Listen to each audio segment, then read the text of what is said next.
नाही, मी नम्रतापूर्वक आठवण करून देऊ इच्छिते की आपण लोकसभेत पंतप्रधान जेव्हा झाले मोदी साहेब त्यावेळेला स्वतः गेलात, त्यावेळेला आनंदाने हसत मुखाने स्मितहास्य करत होतात तिकडे कार्यक्रमामध्ये. तुमच्या सगट संजय राऊत, मिलिंद नार्वेकर त्यांनी जेव्हा मोदी साहेबांनी त्या दर्शन घेतलं लोकसभेचं, तिथे तुम्ही सगळेजण होतात. त्याच्यामुळे जोपर्यंत प्रेम असतं ना तोपर्यंत सगळं क्षम्य असतं. पण ज्या वेळेला ते तुटतं त्यावेळेला प्रत्येक गोष्ट खटकायला लागते असं मला वाटतं. पण स्वतः ते सुद्धा दिल्लीला गेले आणि दिल्लीला जाऊन मैदानावरती जाण्याच्या आधी तिथे ते सगळ्या जणी त्या रणरागिणींचे त्यांना अश्रू दिसले, कोणाचे केजरीवाल ताई आणि सोरेन. पण त्यांना इकडचं महिलांच्या संदर्भात काही वाटत नाही या गोष्टी ज्या आहेत त्या.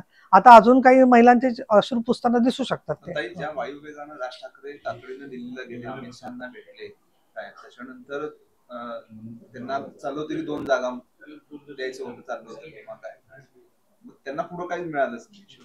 हे बा, तुम्ही असं द एंड समजू नका कुठल्या गोष्टीचा. काही पण होऊ शकतं राजकारणामध्ये. पुढे अजून आहे ना, आगे आगे देखो होत आहे. क्या गुढीपाडव्याला त्यांचा मेळावा आहे आणि राज ठाकरे यांना एक असं खूप धक्का द्यायची चांगली सवय आहे त्याच्यामध्ये जी आहे ती राजकारणामधली. त्यामुळे त्यांना त्यांचा निर्णय कुठल्या वेळेला त्यांनी घ्यायचा हा त्यांचा प्रश्न आहे ना. त्यामध्ये फायदा होतोच ना, प्रत्येकाचा फायदा असतोच, असं काय ना.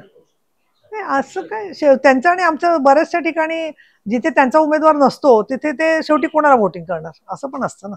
प्रत्येक वेळेला त्यांचं स्थानिक कार्यकर्त्याला ज्याला वाटतं की मला याच्याकडून न्याय मिळेल त्याच्याकडे ते जात असतात मतदार जे आहेत ते. आपणही पाहिलं सिंहगडला वगैरे ज्याला मनसे जोरात होती, बरेचसे आमचे लोकांनी मतदारांनी तिकडे गेले, मनसेकडे गेले, असं सुद्धा होतं. त्याच्यामुळे